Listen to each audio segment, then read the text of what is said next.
नमस्ते, जय हिंद दोस्तों। मैं लेकर आई हूँ आपके लिए एक और नई कहानी। दोस्तों, अगर अभी तक आपने हमारा चैनल सब्सक्राइब नहीं किया है तो प्लीज़ सब्सक्राइब कर लीजिए। नैनीताल में दोपहर का समय था। सूरज अपनी तपिश से पहाड़ों को सोने सा चमका रहा था।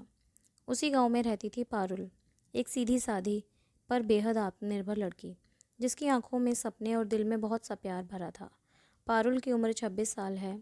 पारुल बहुत समझदार लड़की थी। उसके जीवन में सिर्फ दो ही लक्ष्य थे, अपने पिता की सेवा करना और एक दिन दिल्ली जाकर एक अच्छी नौकरी करना। एक दिन गांव में सेना की भर्ती रैली लगी। वहां से लौटते वक्त पारुल की नज़र एक फौजी पर पड़ी, कैप्टन राकेश शर्मा। लंबा कद, सादा चेहरा, लेकिन आंखों में देशभक्ति की आग और दिल में सम्मान। वह अपने मामा के यहाँ आया था छुट्टियों में। पहली ही नज़र में पारुल का दिल धड़क गया। दोनों की मुलाकातें बढ़ी। राकेश की सरलता और देश के प्रति प्रेम ने पारुल को और आकर्षित किया। और जब राकेश ने एक दिन झील के पास उसके सामने अपने दिल की बात रखी, तो क्या तुम मेरी ज़िंदगी बनोगी? पारुल ये सुनकर सन्न रह गई। पारुल की आंखों में आंसू थे, पर होठों पर मुस्कान।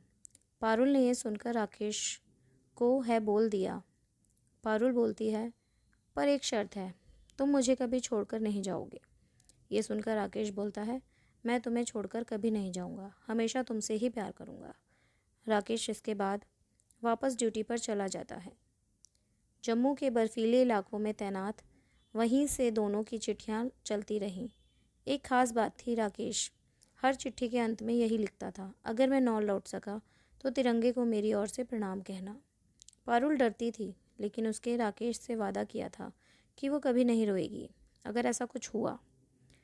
फिर एक दिन राकेश की चिट्ठी आई, हम बहुत जल्द एक ऑपरेशन के लिए कश्मीर घाटी पार कर जा सकते थे, बस दुआ करना जल्दी लौटूं। पारुल ने जवाब दिया, तुम्हारी हर सांस पर मेरा भरोसा है राकेश, लौटना ज़रूर। राकेश को कुछ दिन की छुट्टी मिली और वो गांव आया। पूरे गांव में रौनक थी। पारुल और राकेश की सगाई हुई। सभी ने उन्हें शुभकामनाएं दी। उस रात राकेश ने कहा, मैं तिरंगे के नीचे जाना, जीना और मरना चाहता हूँ, पर तुझे अधूरा छोड़कर नहीं। पारुल बस इतना बोली, अगर तुम गए तो मैं ज़िंदगी में किसी और से ना जुड़ूंगी। राकेश ने उसका हाथ थामते हुए कहा, और मैं तुझे अपनी आखिरी सांस तक चाहूँगा। कुछ हफ्तों बाद ऑपरेशन शुरू हुआ। आतंकवादियों की एक भारी टुकड़ी कश्मीर घाटी पार कर घुसपैठ की ओर कोशिश कर रही थी। राकेश को अपनी टुकड़ी के साथ उन पर धावा बोलना था। 2 दिन की जंग में उन्होंने दुश्मनों को बहुत बड़ा नुकसान किया, पर तीसरे दिन सुबह 5 बजे एक गोली राकेश की छाती में लगी।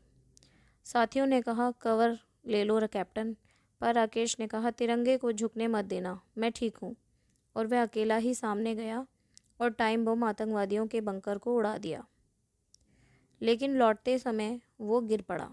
जब साथी दौड़े तब तक उसकी सांसें छूट रही थी। उसकी जेब में पारुल की चिट्ठी थी, होठों पर मुस्कान थी और हाथों में तिरंगा। गांव में जब राकेश की शहादत की खबर पहुंची, पारुल सन्न रह गई, लेकिन उसने रोया नहीं। जब शहीद राकेश तिरंगे में लिपटा हुआ गांव पहुंचा, तो पारुल ने अपने आंसू छुपाते हुए उसकी अर्थी पर सिर्फ एक चीज़ रखी, अपनी शादी की लाल चुनरी।